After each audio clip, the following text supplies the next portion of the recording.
I would like to welcome. Recordings in progress. I would like to welcome you all to the regular meeting of the Humboldt Bay Board of Commissioners for the Humboldt Bay Harbor Recreation Conservation District. Is that not on? I turned it on.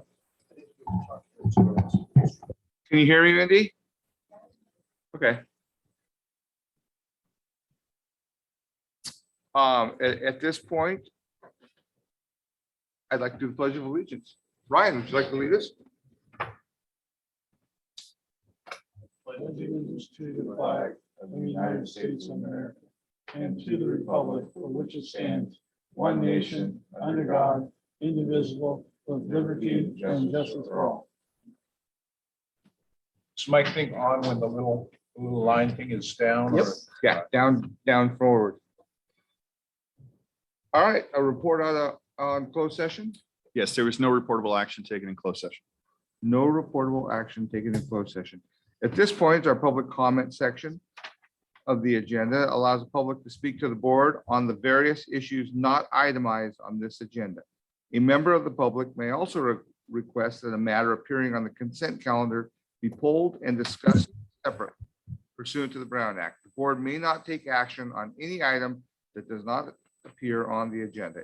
Each speaker is limited to speak for a period of 3 minutes regarding each item on the agenda. Each speaker is limited to speak for a period of 3 minutes during the public comment portion of the agenda regarding items of special interest to the public not appearing on the agenda that are within the subject matter jurisdiction of the Board of Commissioners. The 3-minute time limit may not be transferred to other speakers. The 3-minute time limit for each speaker may be extended by the President of the Board of Commissioners or the presiding member of the board. At the regular meeting of the district, callers can raise their hand by pressing *9, unmute themselves by pressing *6, or otherwise gain our attention. Now we'll do roll call. Commissioner Newman? Commissioner Coleman? I'm here. Commissioner Higgins? Yes. Commissioner Marks? Here. Here. All right, we did roll call. You betcha. Thank you, Could Mindy. you reread that whole public comment again, please? You want me to start? You want me to do it slower so you get it? Just the part about transferring to your 3 minutes to the agenda item. If you would like to speak, if you have public comment on items not on the agenda, please signify by raising your hand or gaining our attention at this time. See none, we'll move on to the consent calendar, item 8. I'll make a motion, we accept the consent calendar. Second. I have a motion and a second.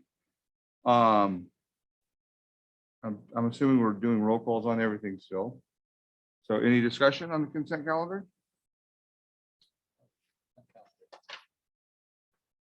I have a motion and a second. We don't go to the public with discussion on the consent calendar. So I will take a roll call vote, Larry. Commissioner Coleman? Yes. Commissioner Higgins? Yes. Commissioner Marks? Yes. Yes. Dale. Dale. I'm sorry. President Dale. All right, moving on, communications and reports, the executive director's report. Yes, so all of this is that we are busy. So we're not going to do a detailed staff report, but I wanted to really just kind of highlight that everyone, this cruise ship has been imported a long time. And I took this shot in the first place, is you have the longshoremen that are getting ready to go to work to tie up the boat. And so it's great to see our maritime workers, getting paid to do work on the bay. And that 700-foot vessel right there is doing a U-turn right between the Green Diamondback and Snyder in the Humboldt. And so it was pretty exciting to see that corner there. And Captain Tim Petruccio was the bar pilot on that vessel. We met with the U.S. Army Corps of Engineers, the colonel, and the civilian commander or civilian head of the San Francisco District Office. And we talked about the progress they're making on the South Jetty and the North Jetty, really, as they're nearing kind of completion of a lot of the work that's going on there. And also the dredge schedule that's set up for them to start in June is when they're planning to start dredging the entrance.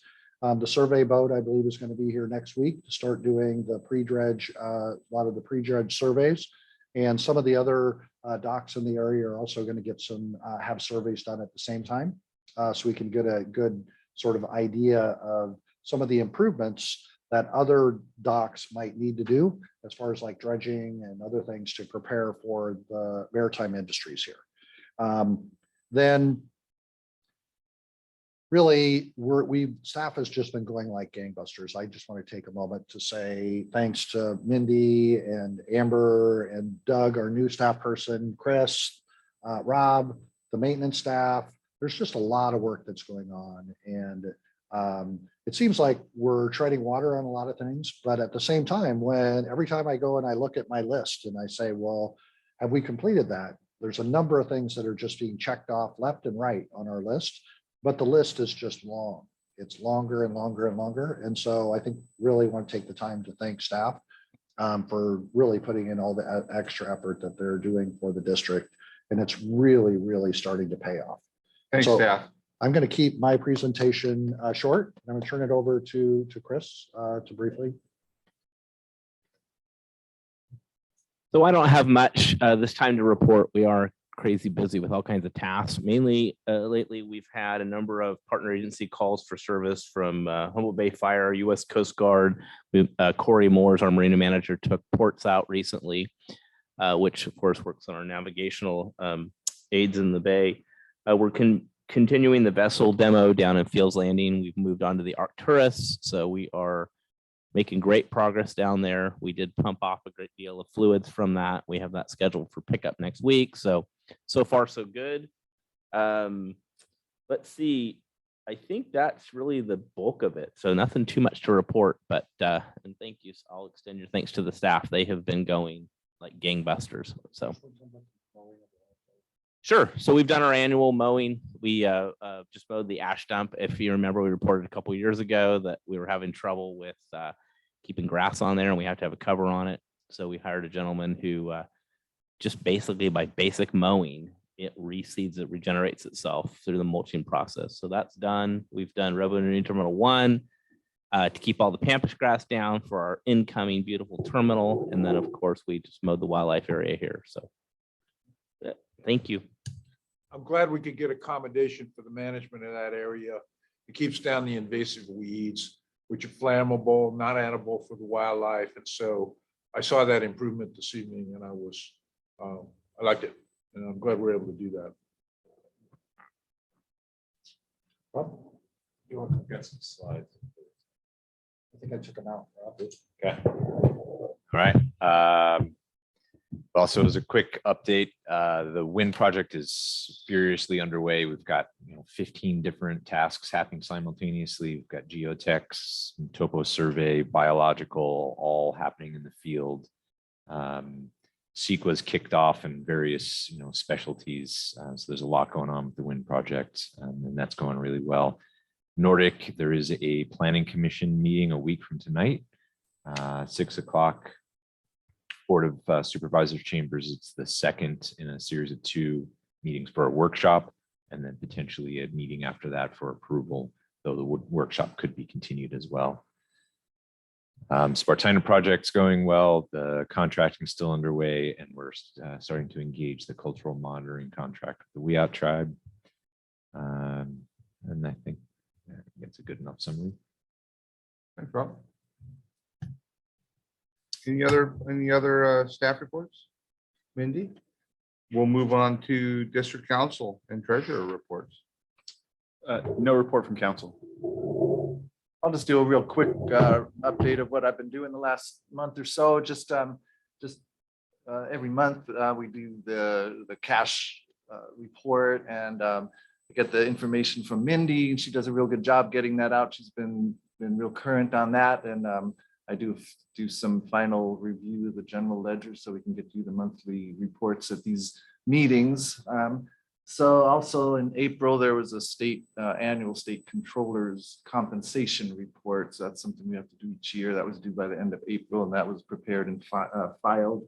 And then one thing that's on my list, and I think we need to look into it. I'm going to get together with Mindy and gather some information on our procurement policies. I want to review and possibly update, our procurement policies, especially specifically for the federal expenditures as we get these real significant grants come in. I just want to make sure we're all up to date and we're getting all the documentation in the files that we need to. So that would be something if we determine we need to update those, we bring it to the board. So I'm just in the process of doing some research and gathering some information to bring in and talk to Mindy and get that started. So that would be down the line a little ways here. That's it. Thank you, Mark. And thanks for doing that, because all those things we see in the news these days, it sure would be nice to not miss any report deadlines. Commissioner, committee reports. Shall I start? Yes, please. You're looking over at me. I don't have all that much to report, but I guess I'll do some bragging that, as I mentioned many times, I did the perilous plunge last month and surprisingly was awarded, and I'm not quite sure what it means, but the grand poobah of the perilous plunge, and they gave me a very silly hat and a trophy. So, but I think that was partially because of all the generous donations people made to the Redwood Discovery Museum. And Do you have a picture? I do have a picture, but I didn't bring it to put it up. I could have sent it to you to put up on the screen, but probably discretion was better. You're too Better to not have. self-effacing. Yeah. And then in staying in line with silly activities, the Kinetic sculpture race is coming up this month, which crosses right in front of the marina and on day 2 for the bay crossing. And I'm also part of a team on that. So excited to see that going. And I think that's a great thing that brings a lot of attention to our community. I'm not sure, it hasn't run for 2 years, so I don't know what number we're up to now, if we skip those last 2 years or not. And then harbor related, it was fun to see that big ship in the harbor. I will say that a number of different people, oh, you're gonna look it up? I think it was in the Times Standard or the Journal or something, but a number of people approached me concerned that with the ship coming in, that there wasn't much outreach to a lot of the local community and the tour operators who really seem to miss out on,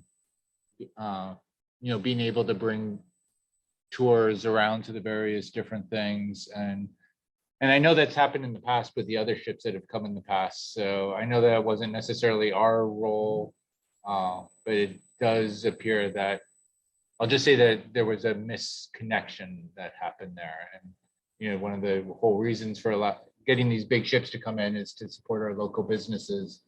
And Nice try. yeah. I'll text it to you and then we can put it up later. Well, that's all I got. Thanks. Thanks, Commissioner Coleman. Patrick.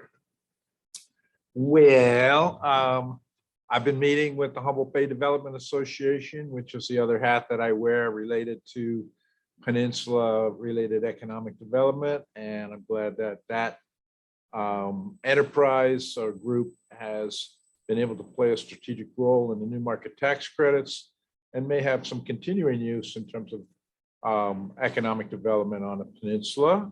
And then on day 41, after my new left titanium hip, I get into the Russian River, Kid Creek.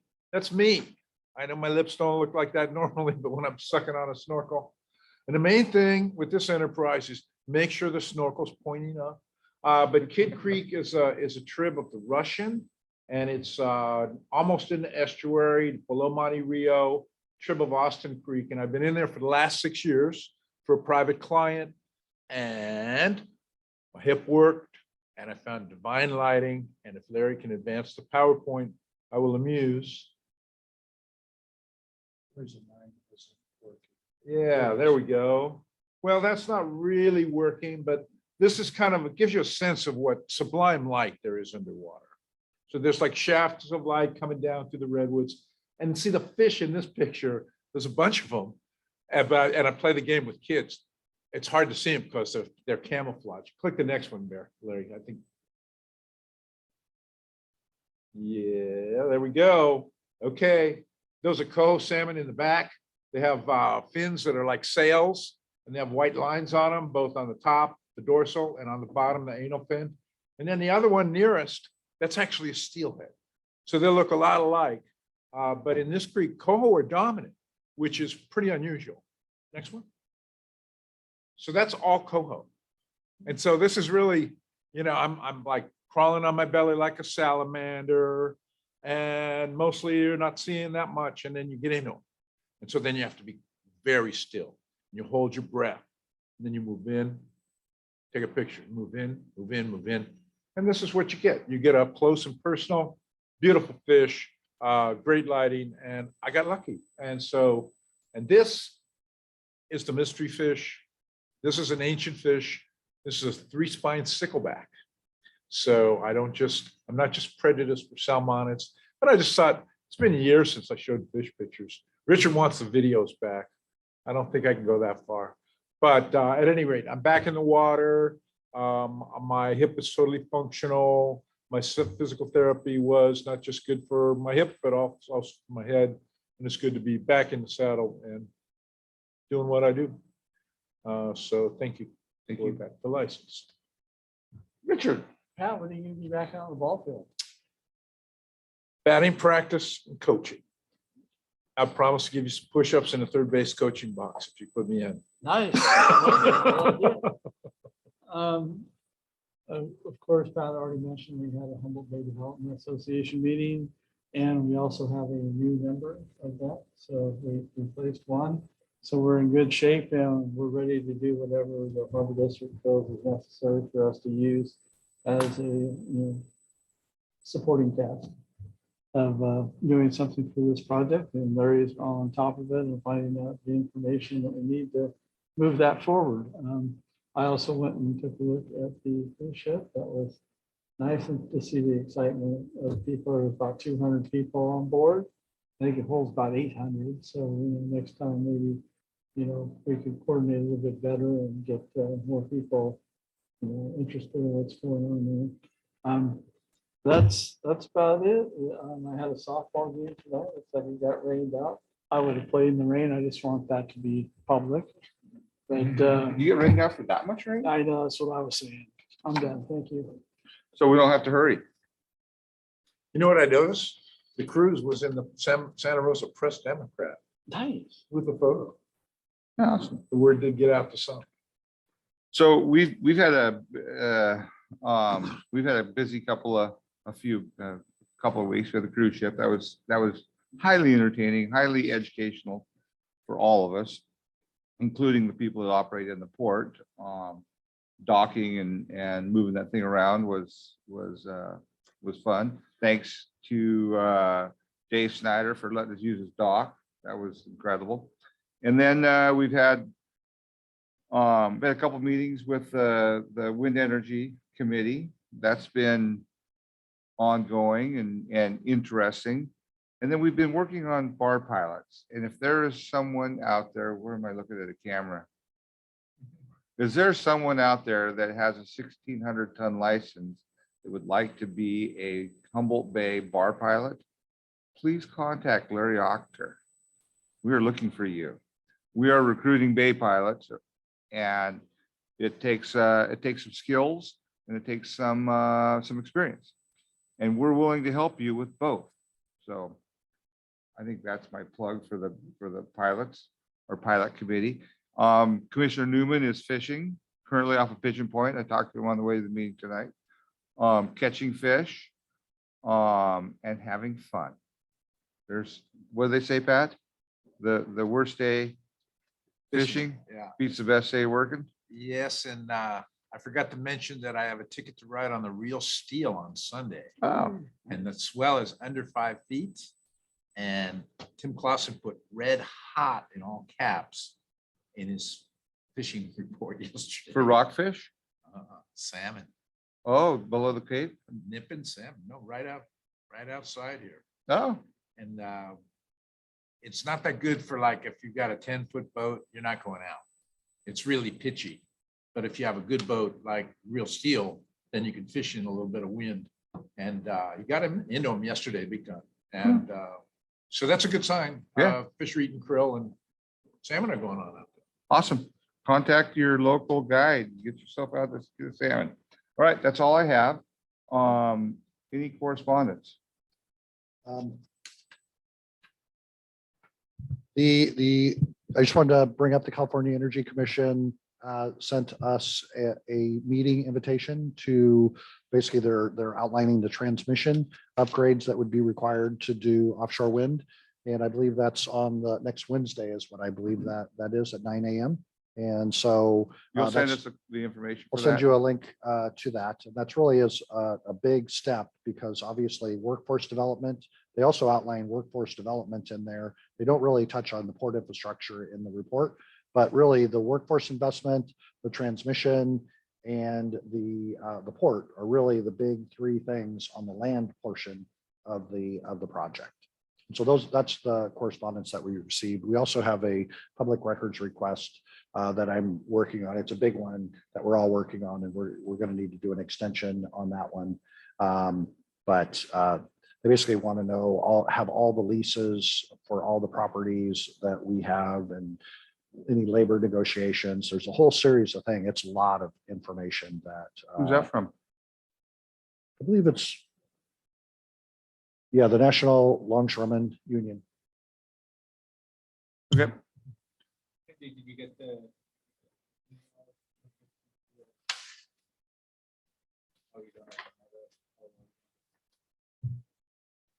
Next time. I'm looking forward to seeing the picture. I've already seen you dressed goofy before, so. It's not gonna be a surprise to me.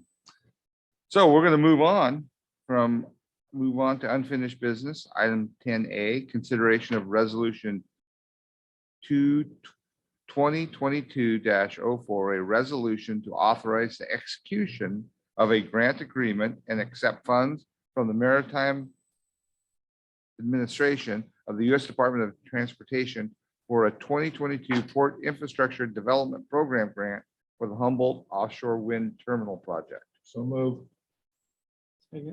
That's go for it. Thanks, Chris. PIDP. Port Infrastructure Development Program. Wrong one. All right, let's do it this way. Here we go. Just if you ever see this billboard, I drove by it the other day and realized that this windmill right here is a direct line with where they'll be assembled. So just thought that was interesting. All right.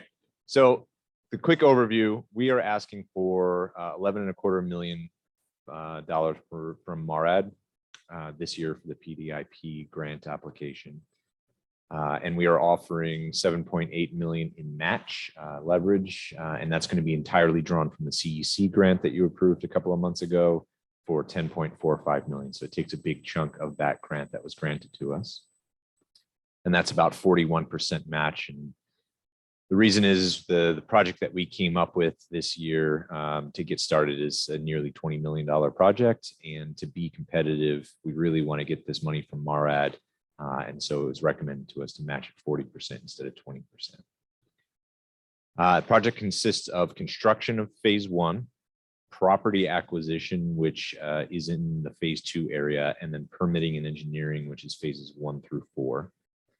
So here's a breakdown of all the costs. So if I just can break this down one bit at a time, we've got construction of the access road, and that's about 2.8 million.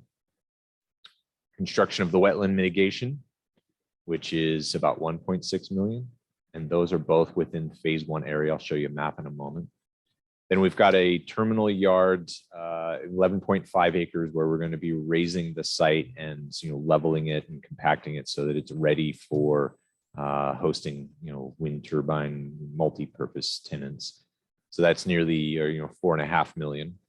Then the property acquisition at 3.3, and then environmental permitting at 3.4, and engineering design at 3.1. So for a total of nearly 20 million, 19 million in there. So as far as project components go, geographically, that's part 1, 2, 3, and 4. And I'll show you those on a map. So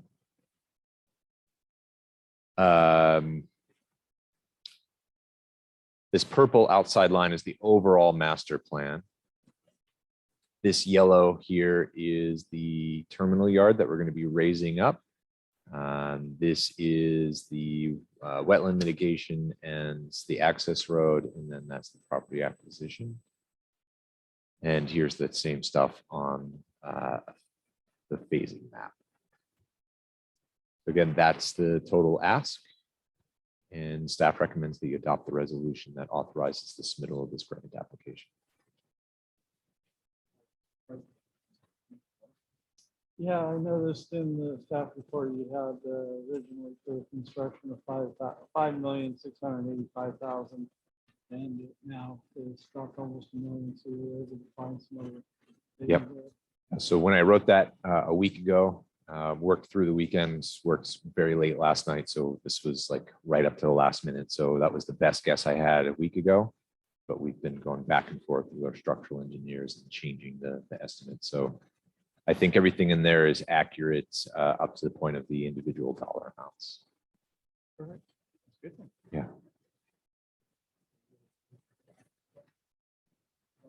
I appreciate the hard work that goes into these grants. And I like being in the running for what's considered a small grant in this league. Yeah, it's our expectation that by winning this one, we'll set ourselves up for a $50+ million grant next year. Thanks, Rob. Commissioners are done. I'll take it to the public.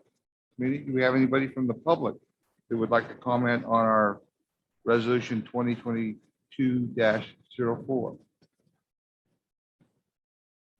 If you would like to comment, please raise your hand or just speak up. Seeing none, I have a motion and a second. The roll call vote. Commissioner Marks, Commissioner Coleman, Commissioner Higgins, Yes. and President Dale. Yes. Thank you. Motion passes unanimously. We'll move on to item 10B, receive report regarding status and projected schedule of intertidal maricultural pre-permitting project. Got it. Take it away, Rob. All right, so this is per your request. And there's more detail in the staff report than I'm presenting here. Effectively, what we're talking about is a fast scenario, slow scenario of finishing the environmental impact report, bringing it to you for your consideration for approval between October and December of this calendar year.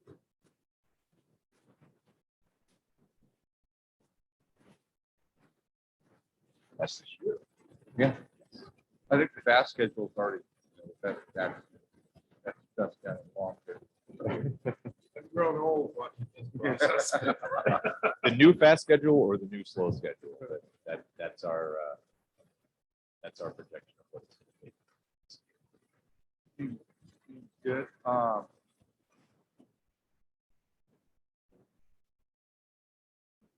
The slots move pretty fast.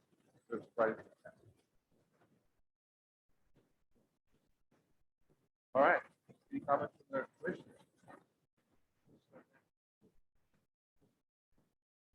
No, I just started to engage Doug on this.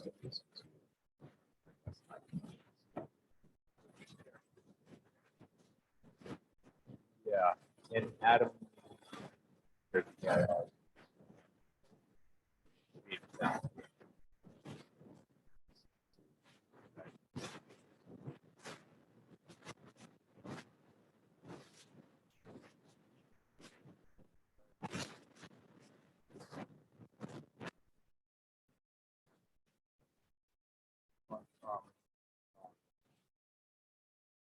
This does assume that we don't get work from Nordic PIR. Past 2 months, has been massive amount. So this assumes that.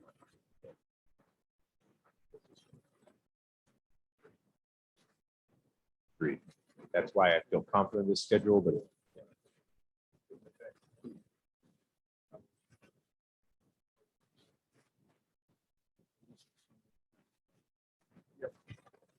Any other comments from the board?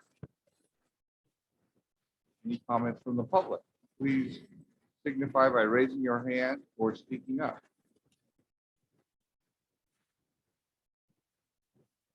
No comments from the public? Then that's just a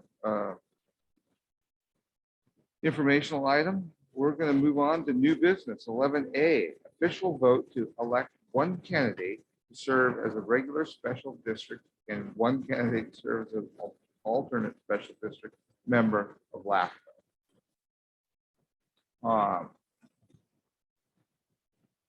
So do I have any nominations?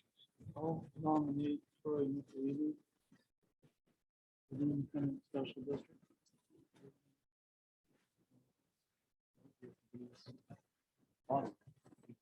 You need a second? Somebody second on that? It is. Do you want to do it as a slate or do you want to do them individually?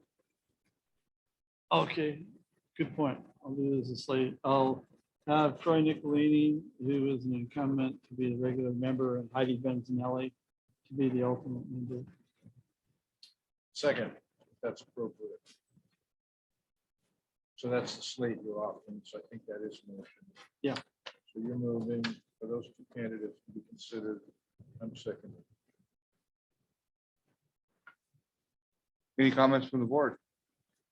I don't see Troy or Heidi in the public domain there. So I guess we're safe to buy. Troy's done quite a bit of good service to the district in the past. And of course, his services for NOAA are essential. And Heidi's Energizer Bunny. So And I served with Troy on the Small Peninsula Fire District. And he doesn't have a mustache. Huh? He doesn't have a mustache.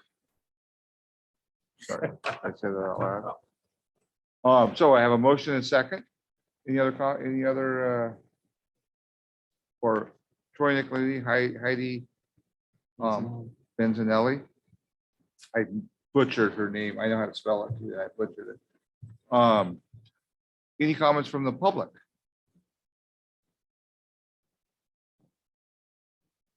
Seeing none, we're going to move to a vote.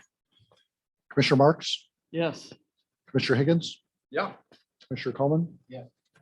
And President Dale. Yes. Thank you for your service, Troy and Heidi. We're going to move on to item 11B, review of preliminary budget and goals for Tidelands, Redwood Terminal 1 and Redwood Terminal 2. Can you put on that slideshow, Indy? So we're in the budget schedule and we're now at the RMT1, RMT2 and Tidelands portion. And so we've been primarily going over the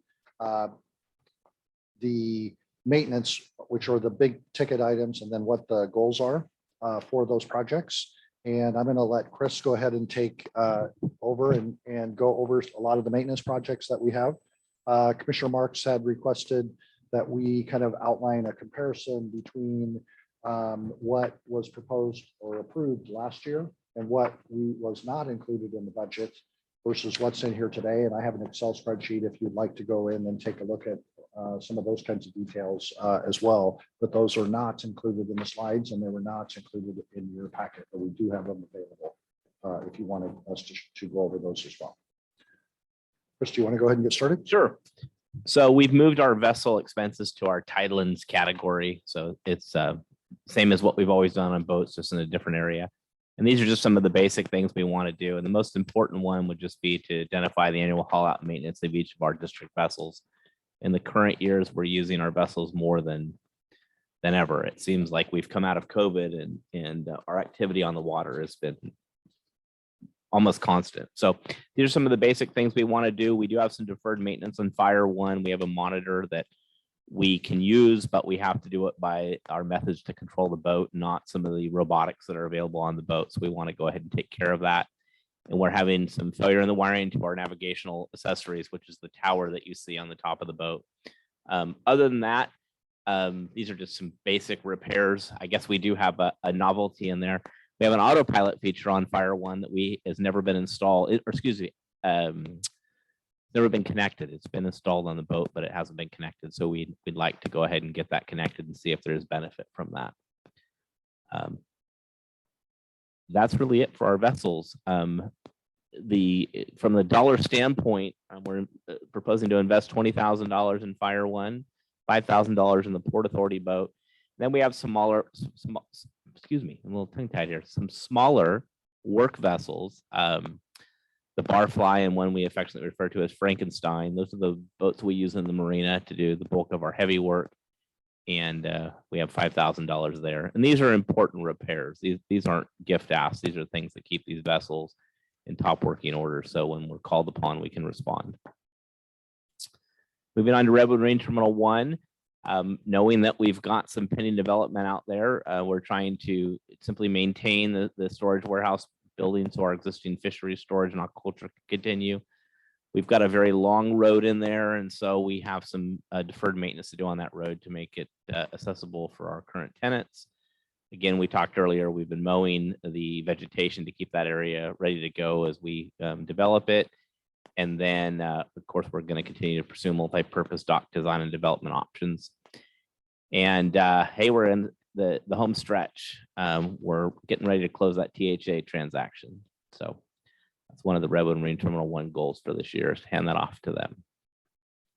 We get about $11,200 in warehouse rent, about $19.5 or $20,000 in storage rent. We do get fees for tonnage that goes over the dock. That's calculated as an occurs basis. That gives you a little idea of the revenue. And then expense wise, in those goals that we listed, we'll spend about $10,000 in the general area of maintenance there, and then another $10,000 to maintain that road. So that's where we're at with Redwood Marine Terminal 1. If for some reason wind energy changes, maybe we'll come back to you for some additional investment there, but we're focused on a positive wind energy future. Moving on to. It's just important to note that these don't show this,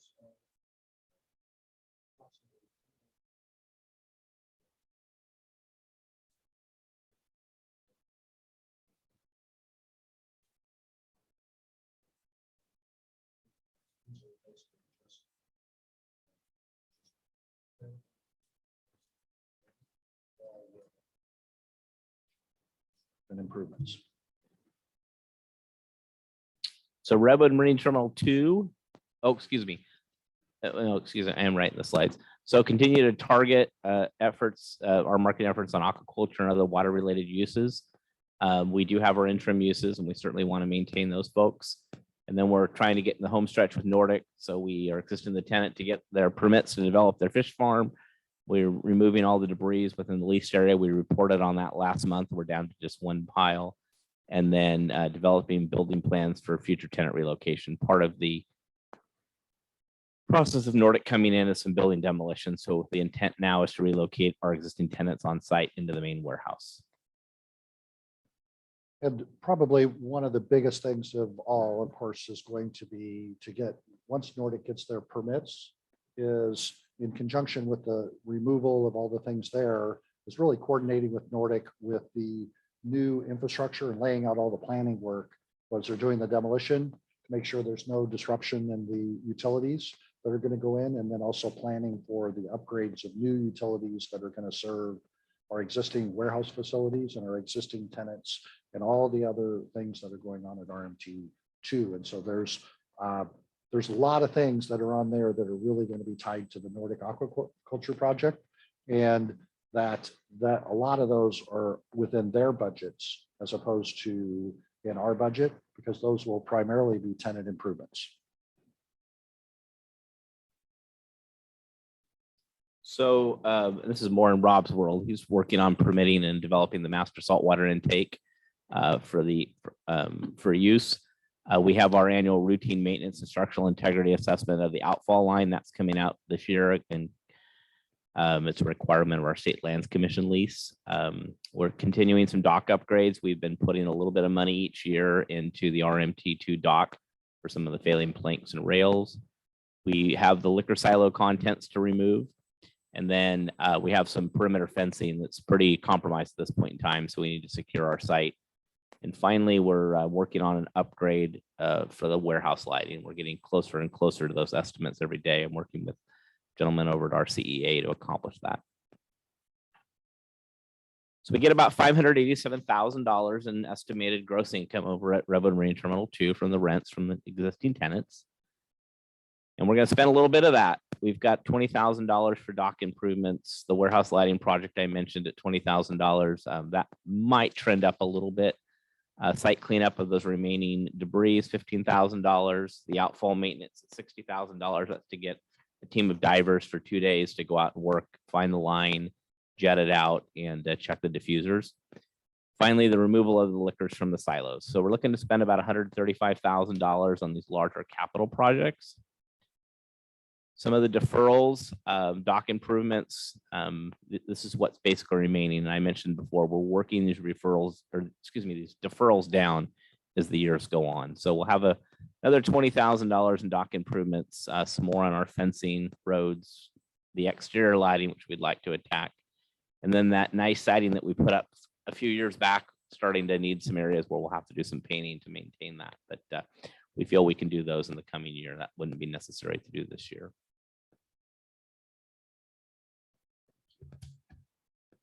Chris? Any comments from the board? Mr. Marks?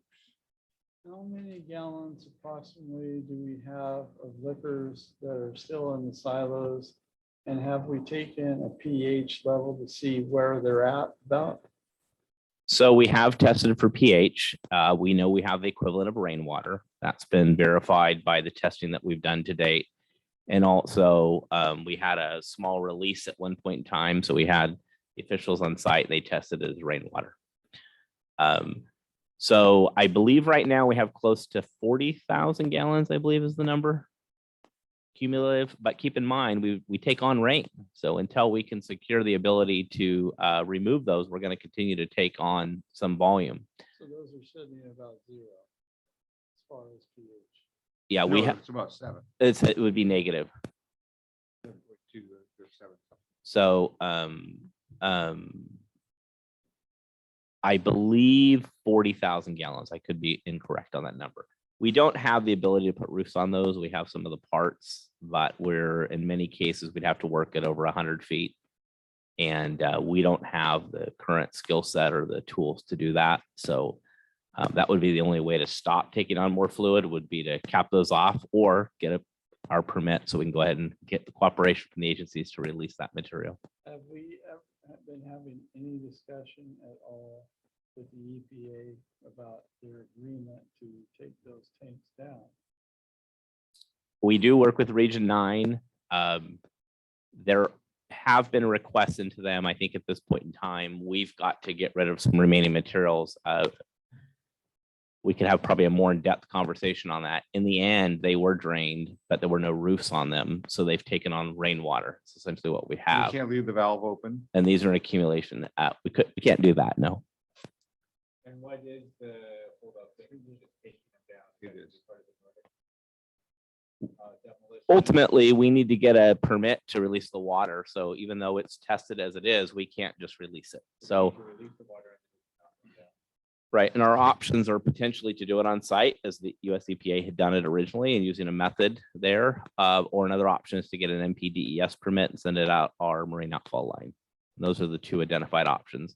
There was some discussion about taking it off site. You can imagine the cost in that. So that would be an option we have to take off the table.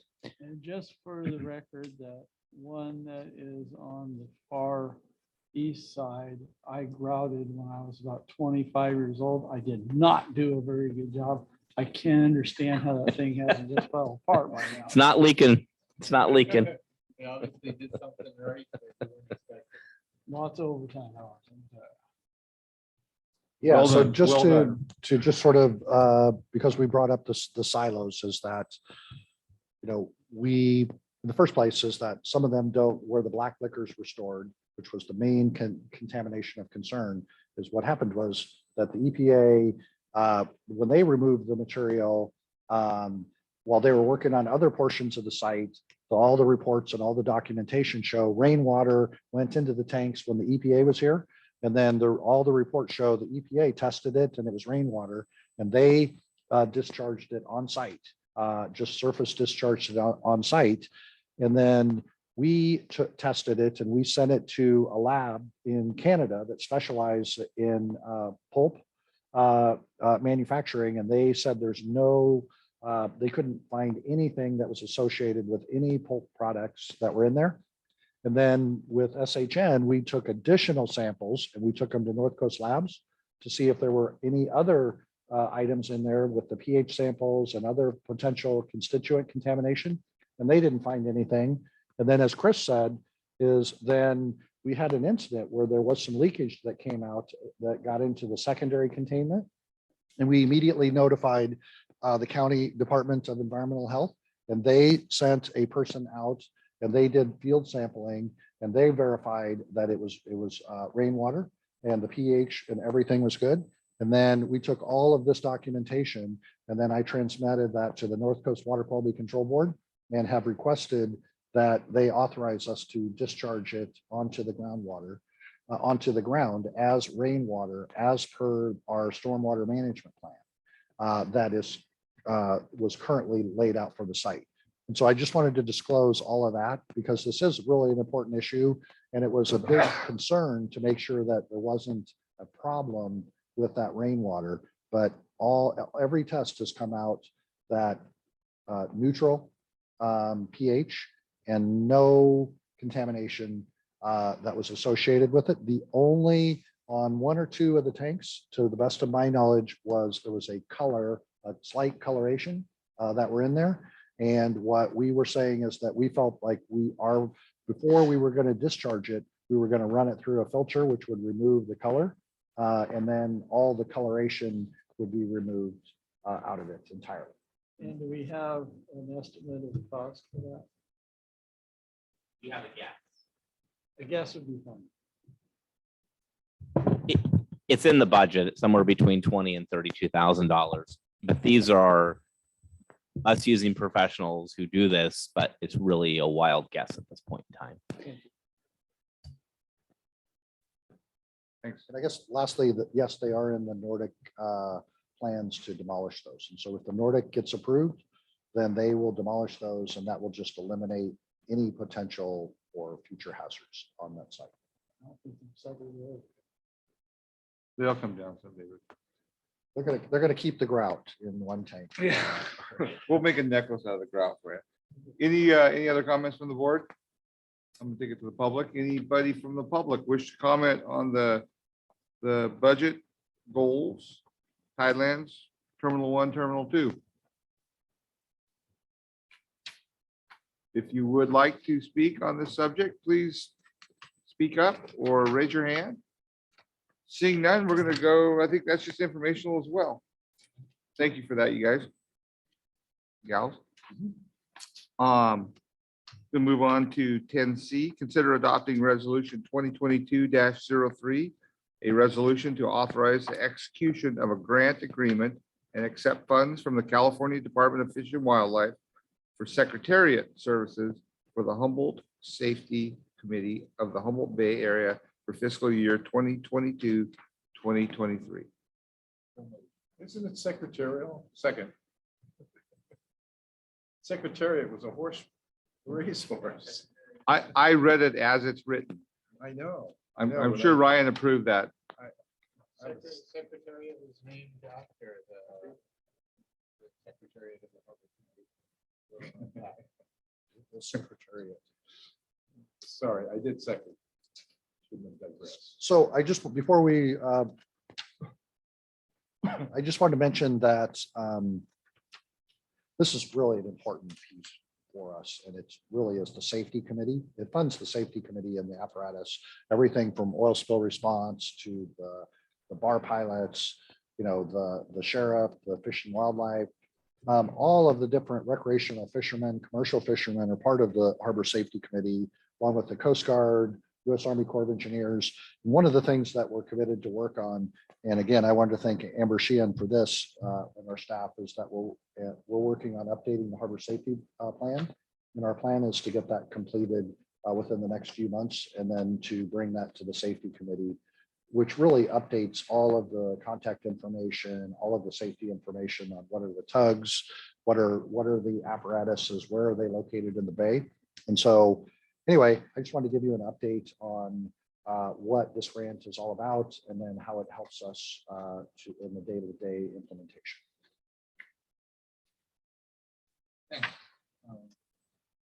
Yeah, I support this. I sat on the Harbor Safety Committee for many years before I was appointed to this board. They do a very essential function. Safety first. Yeah, they do more than that, and it's Osprey's a really good partner with us, so we're grateful for that. I'm sorry, do I have a motion second? Any more comments from the board? Any comments from the public on item 10C? Speak up or raise your hand. Seeing none, I'm going to move to the motion. I have a motion second. Commissioner Coleman. Yeah. Commissioner Higgins, Yes. Commissioner Marks. Yes. President Dale. Yes. All right, future agenda items. So on here, I have got the Green Diamond Shared Services Agreement. We talked about that a lot, but I think it's just an update. The dredge update, we'd like to know more about what's going on with the dredge. Hours actualized by the barfly. How many hours has that been used? Or do we use it? On that one, we just give you an update right now. It's been used 0 in the last year. And then in the prior year, it was less than 100 hours is what it was. Yeah, it was less than 100 hours in the last year. Okay, all right. And then, Numi, Commissioner Numi is going to have to give us a commercial salmon season update. But maybe Pat could do that real quick. They'll be with samples. Yeah, with samples So give us an update on Monday. on Monday. Yeah, on the sports fishing season. There you go. That's haven't gone commercial. I'll put sport on there too. And I just want to make a comment that I learned something again with Commissioner Higgins' explanation of the differences of salmon and steelhead. Thank you. So what you're telling me is it's not true then, Richard. You can teach an old dog new tricks. Roof. And then the mutual aid agreement. I think there's a lot of us that would like to know more about what that means and what you're doing on it. Any other comments for the There he good is. of the? Commissioner. Here he is. Commissioner. Wait a minute. Any other comments for the good of the order? No, I'll make a Better motion zoom to in on adjourn. that. I'm going to adjourn then. Have a good week, you guys. Thank you. Now, this looks like you're in the spaceport. I'll point out that both the